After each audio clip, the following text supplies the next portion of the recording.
Hello दोस्तों, आज की इस वीडियो में हम गुरु भक्त कालीबाई के बारे में जानेंगे। उनका जन्म कहाँ हुआ था, उनकी मृत्यु कहाँ हुई थी, किस वजह से उनकी मृत्यु हुई और इस पाठ का नाम गुरु भक्त कालीबाई ही क्यों है। तो इन सभी के बारे में जानेंगे, तो वीडियो को एंड तक देखना ताकि आपको सब आसानी से समझ में आ सके। हेलो दोस्तों, मैं हूँ कोमल योगी और स्वागत है आपका कोमल सुंडा के इस यूट्यूब चैनल में। आज की इस वीडियो में हम पढ़ेंगे कक्षा 4 अध्याय 13 गुरु भक्त कालीबाई। तो हमारे पाठ को शुरू करते हैं और इस पाठ का नाम ऐसा क्यों है, गुरु भक्त कालीबाई क्यों है, उसके बारे में भी जानते हैं।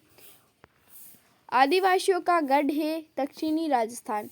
इस क्षेत्र का एक जिला है डूंगरपुर। इस जिले में एक गांव है रास्तापाल। तो दोस्तों, इसका अर्थ है कि ये बात हो रही है रास्तापाल की, जो कि है आदिवासियों का गढ़ यानी कि दक्षिणी राजस्थान का एक क्षेत्र है, एक जिला है डूंगरपुर। उसी डूंगरपुर में एक गांव है रास्तापाल। आज़ादी से पहले यहाँ कोई सरकारी स्कूल नहीं था। उन दिनों यहाँ एक पाठशाला चलती थी, इसे प्रजामंडल चलाता था। इस पाठशाला के संरक्षण थे श्री नानाभाई खाट। इसमें शिक्षण का काम करते थे श्री शेगाबाई रोत। इसका अर्थ है दोस्तों कि रास्तापाल गांव में आज़ादी से पहले यहाँ पर कोई सरकारी स्कूल नहीं था। वहाँ पर केवल एक पाठशाला थी जो कि प्रजामंडल यानी कि गांव के लोग ही चलाते थे। उस पाठशाला के संरक्षण थे श्री नानाभाई खाट और उस पाठशाला के शिक्षक का काम करते थे शेगाबाई रोत। इस पाठशाला में आदिवासियों के बालक भी पढ़ते थे और बालिकाएं भी। इन बालिकाओं में एक भील बालिका भी थी, कालीबाई कालासुआ। उसकी उम्र थी 13 वर्ष थी। उन दिनों इस क्षेत्र के लोग दोहरी मार थी। एक ओर तो अंग्रेजों का कठोर शासन था और दूसरी ओर सामंत सताते थे। हर व्यक्ति आज़ादी चाहता था। उस समय पूरे देश में आज़ादी की लहर थी। राजस्थान भला का पीछे रहता। प्रजामंडल आज़ादी का विचार इन पाठशालाओं के द्वार द्वार जन जन तक पहुंचा रहा था। इसका अर्थ है दोस्तों कि उनमें जो कालीबाई थी उसकी उम्र थी 13 वर्ष और वहाँ पर अंग्रेजों का इतना कठोर शासन था। वो उन पर इतना अत्याचार करते थे कि सभी लोग आज़ादी चाहते थे और पूरे देश में आज़ादी की लहर थी। और फिर राजस्थान का भले पीछे रहते। उन्होंने प्रजामंडल और गांव-गांव में जितनी भी पाठशाला है उनमें जन जन तक ये समाचार पहुंचाया और अंग्रेजों का जो अत्याचार है, कठोर शासन है, उनके बारे में कहानियाँ सुनाना शुरू कर दिया। शेगाबाई बालकों को कभी अंग्रेजों के अत्याचार की कहानियाँ सुनाते थे तो कभी सामंती शोषण की। तो जो शेगाबाई जो वहाँ के शिक्षक थे, वो कभी अंग्रेजों के अत्याचार की कहानियाँ सुनाते थे तो कभी सामंती शोषण की। कालीबाई उन्हें ध्यान से सुनती थी। सुनते सुनते उनका खून खौलने लगता। शेगाबाई उनके लिए बहुत ही आदरणीय थे। भील बाला कालीबाई में भी एकलव्य सी गुरु भक्ति के संस्कार थे। वह भी अपने गुरु की परम भक्त थी। इसका अर्थ है दोस्तों कि वहाँ पर जो शेगाबाई थे वो उन्हें कहानियाँ तो सुनाते थे, लेकिन उनमें से जो कालीबाई थी वो उन्हें ध्यान से सुनती थी। और जब वो कहानियाँ सुनती थी अंग्रेजों के अत्याचार की और सामंती शोषण की, तो उनके खून खौलने लग जाते थे। और शेगाबाई को वो आदरणीय मानती थी, मतलब कि शेगाबाई की वो परम भक्त थी। और वो जो भील बाला यानी कि भील बालिका कालीबाई थी, उसमें एकलव्य से गुरु भक्ति थी। यानी कि जिस तरह एकलव्य ने गुरु ने जब अंगूठा मांगा तो उसने अपना अंगूठा काट के गुरु को दे दिया था, उसी तरह के संस्कार इस कालीबाई में थे और वो गुरु की परम भक्त थी। इसके बाद है एक बार की बात है, प्रजामंडल के सदस्यों की बैठक चल रही थी। वहाँ नानाभाई भी उपस्थित थे। उस बैठक में उन्होंने प्रण किया था, जब तक मेरी जान रहेगी मैं अपने गांव रास्तापाल की पाठशाला बंद नहीं होने दूंगा। वास्तव में वे चाहते थे कि हर बच्चे को शिक्षा मिले, हर बच्चे के मन में देश प्रेम की भावना जगे। तो दोस्तों, यहाँ पर एक बार की बात है कि वहाँ पर प्रजामंडल के सदस्यों की बैठक चल रही थी। तो वहाँ पर नानाभाई भी उपस्थित थे। उस सभी बैठक में सबने प्रण लिया कि जब तक मेरी जान रहेगी मैं रास्तापाल की जो पाठशाला है उसे कभी भी बंद नहीं होने दूंगा। और वास्तव में वो चाहते थे कि सभी बच्चे को अच्छी शिक्षा मिले और हर बच्चे के मन में देशभक्ति उमड़ पड़े। फिर किंतु यह बात रास्तापाल के जागीरदार को नहीं पची। वह नहीं जानता था कि गाँवों के लोगों में शिक्षा प्रसार हो। उसने इस पाठशाला को बंद करने के लिए एक षड्यंत्र रचा। उसने गांव के लोगों की बैठक बुलाई। नाना भाई को षड्यंत्र का पता चला। उन्होंने घर घर जाकर लोगों को समझाया। एक भी व्यक्ति इस बैठक में भाग नहीं लिया। गांव के लोग जब बैठक में नहीं आए तो जागीरदार जला उठा। उसने सामंत को सारी घटना नमक मिर्च लगा दी। अगले दिन रियासत के पुलिस अधिकारी और जिला न्यायाधीश दलबल सहित रास्तापाल पहुंचे। इसका अर्थ है दोस्तों कि उस बैठक में जब वो प्रण कर रहे थे कि हम इस पाठशाला को बंद नहीं होने देंगे, तो वहाँ पर जो एक जागीर था उसे ये बात नहीं पची, मतलब कि उसको ये बात सही नहीं लगी। उन्होंने वापस एक बैठक बुलाई और षड्यंत्र रचा। लेकिन नाना जो उस वहाँ के जो शिक्षक थे, नाना भाई मतलब संरक्षण थे, उनको ये बात पता चल गई थी और उन्होंने घर घर जाकर सबको समझाया कि इस बैठक में ना जाए। तो एक भी व्यक्ति वहाँ उस बैठक में नहीं गया और इस तरीके से जागीरदार, जब कोई भी व्यक्ति बैठक में नहीं आया तो जागीरदार जल उठा और उसने सामंत जो उन पर अत्याचार करते थे उस घटना को बता दिया। इसीलिए यहाँ पर लिखा है नमक मिर्च लगा दी।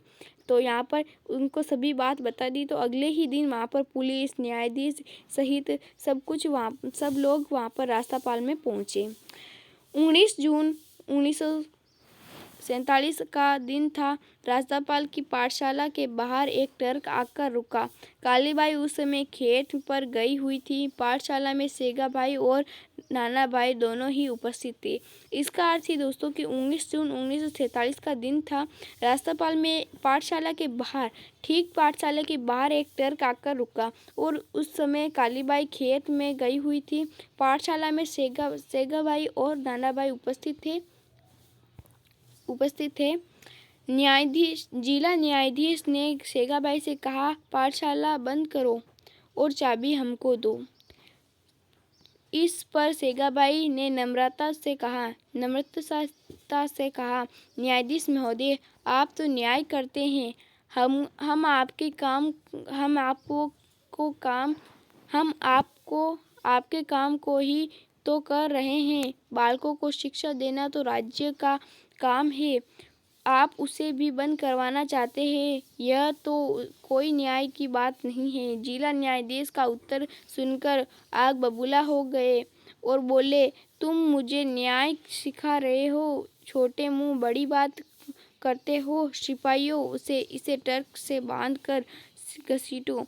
तो दोस्तों इसमें हुआ कि जब वहाँ पर जो जिला न्यायाधीश मौजूद थे, उन्होंने सेगाबाई से कहा कि पाठशाला को बंद करो के चाबी हमें दे दो। तो सेगाबाई ने आराम से कहा कि न्यायाधीश महोदय, उन्होंने मतलब विनम्रता से कहा कि न्याय महोदय, ये तो आप तो न्याय करते हो, फिर हम आपके काम ही कोई तो कर रहे हैं। यदि इस राज्य में बच्चों को पढ़ाना, अच्छी शिक्षा देना, यही तो राज्य के या न्यायाधीश का काम होता है और आप इसे बंद करवाना चाहते हैं, ये कौन सी न्याय की बात है।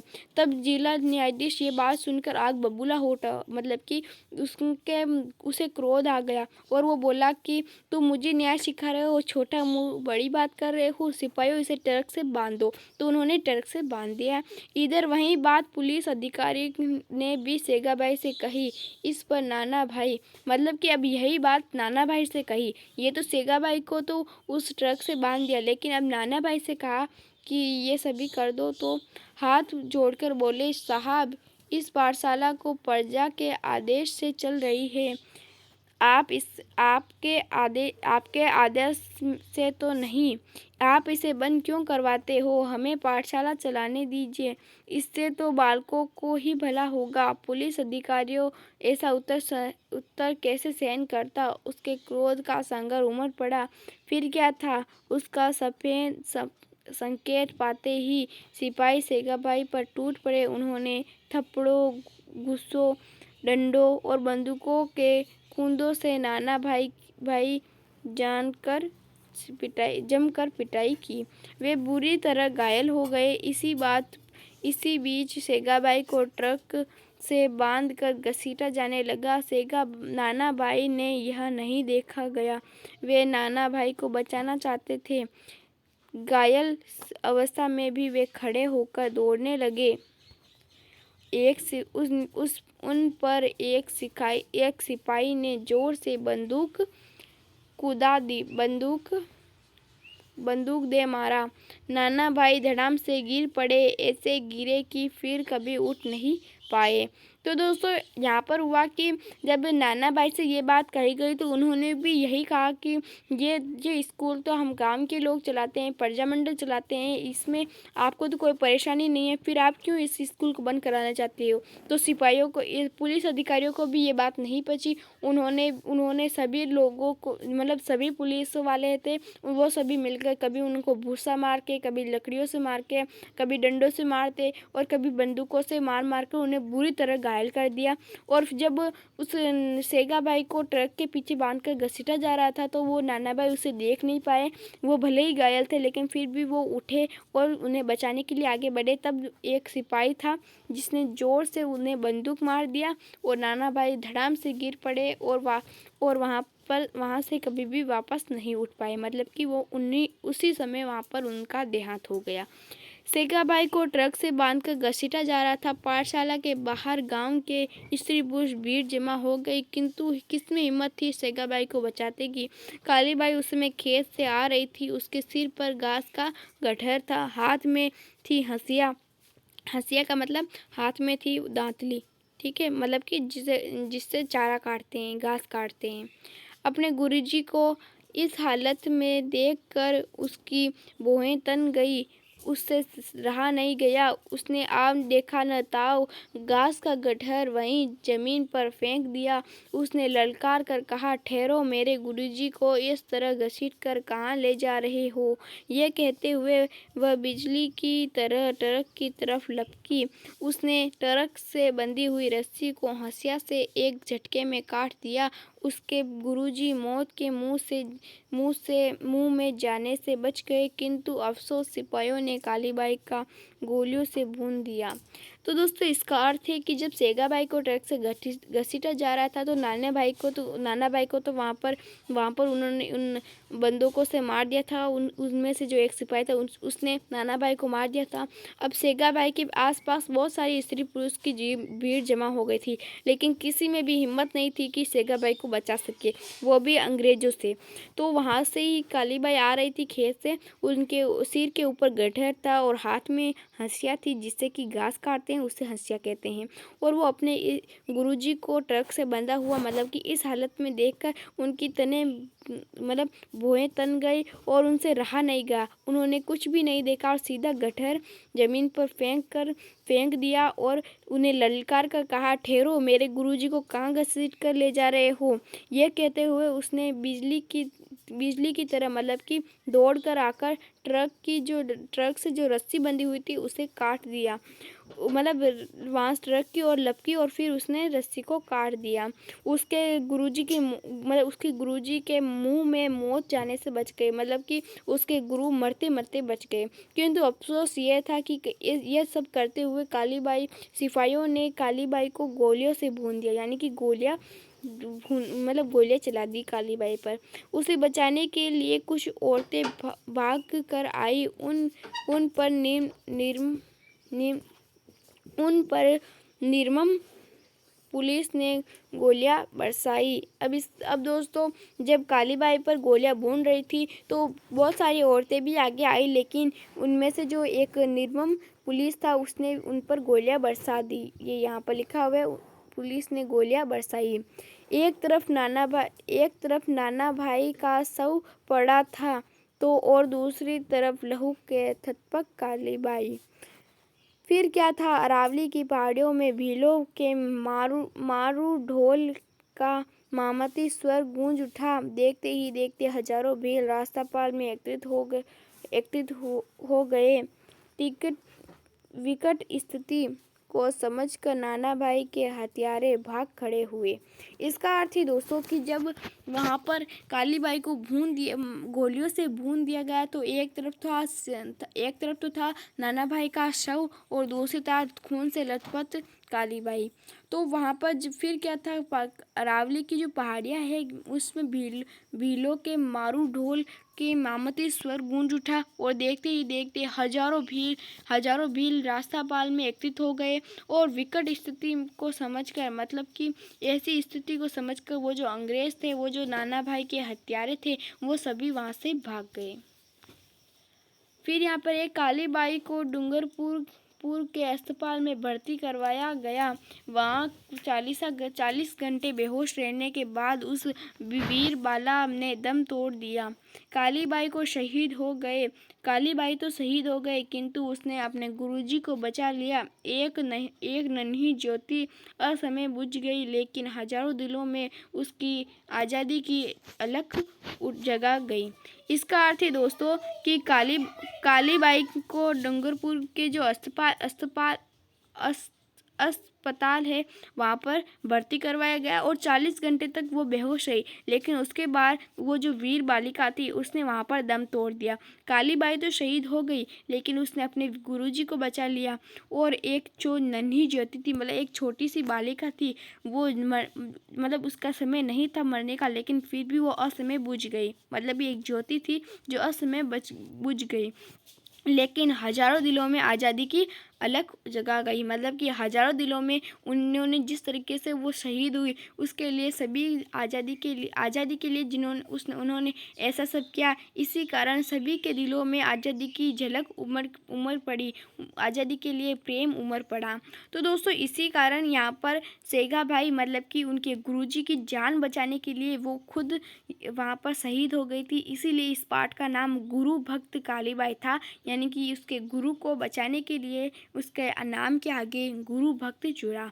तो इसी कारण इस पाठ का नाम गुरु भक्त कालीबाई है और इसी के कारण हमारा देश आज़ाद है।